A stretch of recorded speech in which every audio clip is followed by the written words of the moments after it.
L'essentiel de l'actualité, mesdames et messieurs, bienvenue dans votre bulletin d'information sur Mondico Télévision. À la une de l'actualité, la situation sécuritaire qui prévaut actuellement dans le Grand Bandundu porte visiblement une main noire. Ces propos ont été tenus par le vice-premier ministre en charge de l'intérieur, sécurité, décentralisation et affaires coutumières Daniel Asselo. C'était à l'issue de la réunion sécuritaire tenue à la primature dans la soirée du lundi 26 septembre pour le gouvernement. Cette situation doit être combattue. Images et commentaires. Le conflit communautaire Tekeyaka dans le Kwamut affecte désormais toute la grande province du Bandundu. Le Premier ministre a réuni les responsables en charge de la sécurité et d'autres pour en évaluer. Selon le vice-premier ministre en charge de l'intérieur, ce conflit porte une main noire. Il nécessite d'être combattu. Ces conflits communautaires, mais qui visiblement portent une main noire sur lui, doit être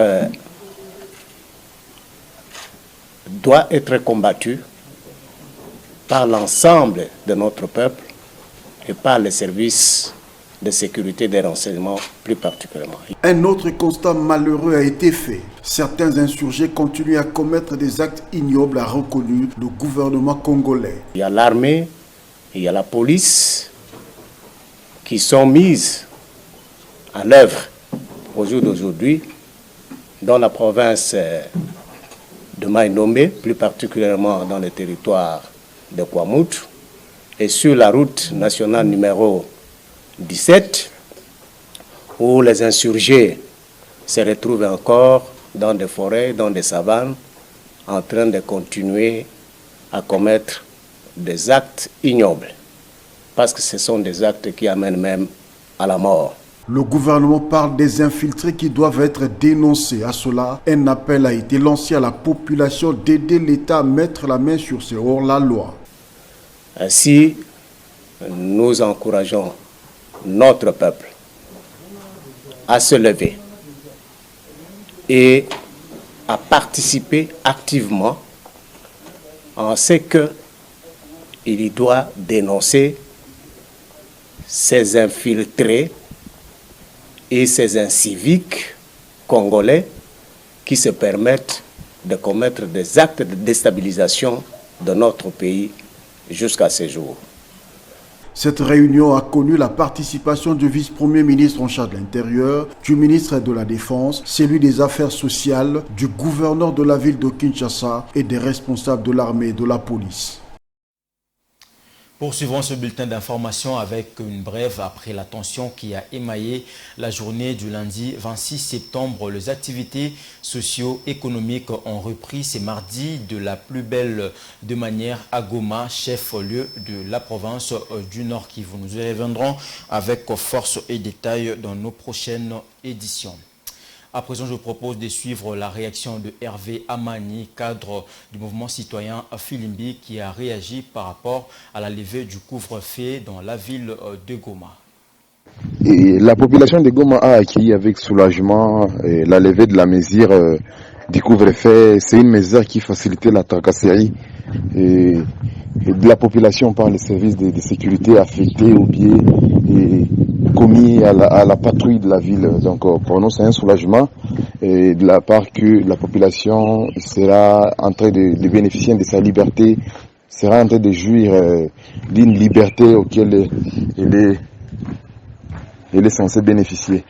Et en d'autres termes, on voulait dire que c'est encore une victoire d'étape. C'est une victoire d'étape dans une lutte où nous demandons la levée de sièges en totalité. C'est une victoire d'étape. On ne peut pas décider de s'en réjouir. Nous, on nous dit qu'avant de couper une arbre, on arrache d'abord ses feuilles et en fait l'arbre tombera de soi. Donc nous disons que la lutte continue, on continue à se battre jusqu'à ce que l'état de siège sera levé en totalité. Mais pour la mesure du couvre-feu qui vient d'être levé, nous nous en réjouissons parce que c'est une victoire d'étape.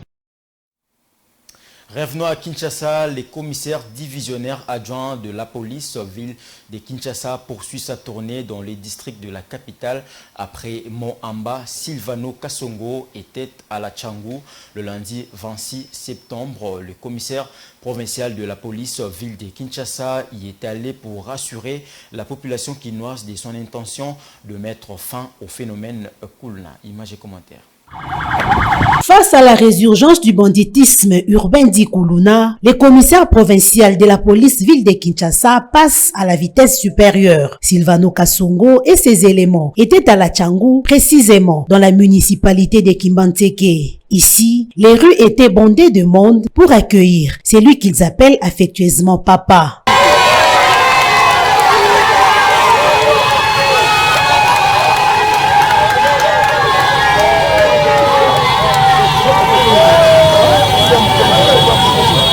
Les commandants de la ville disent ne pas être débordés, moins encore dépassés par ces phénomènes qui dérangent la quiétude de la population. Le numéro 1 de la police de Kinshasa promet des mesures draconiennes pour en finir avec ces bandits urbains. Silvano Kasongo exhorte la population de continuer à collaborer avec la police environnante pour mettre hors d'état de nuire ces Kuluna qui sèment la terreur et la désolation. Les habitants de cette partie de la capitale demandent une police bien outillée pour traquer ces hors-la-loi.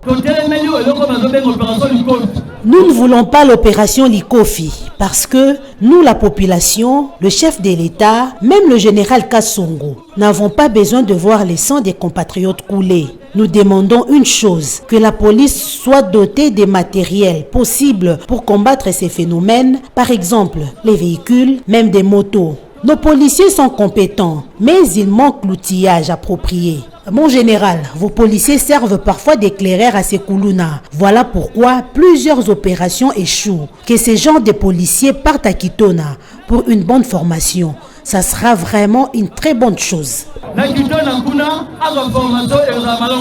Nous avons instauré des boîtes aux lettres dans chaque commune pour que les populations se sentent à l'aise de venir dénoncer ces derniers. Dixit Silvano Kasongo. Fin de ce bulletin d'information. On se retrouve à 19h pour la grande édition. D'ici là, bonne suite des programmes sur Mandiko Télévision.